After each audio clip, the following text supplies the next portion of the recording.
Patrick Mahomes and Brittany Matthews relationship timeline, from high school sweethearts to Kansas City power couple.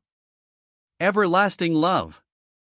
Patrick Mahomes and Brittany Matthews' romance gives us all the feels, starting with their high school sweetheart beginnings. The couple, who got engaged in September 2020, started out as two friends in Texas who went to school together.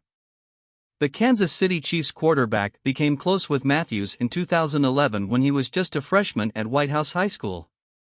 After giving her a rose and a Valentine's Day card the following year, the pair's friendship morphed into something more. Throughout their time in high school, the athletes rooted each other. Mahomes played both football and baseball while Matthews was a soccer star and were each other's go-to dates for dances in the gym.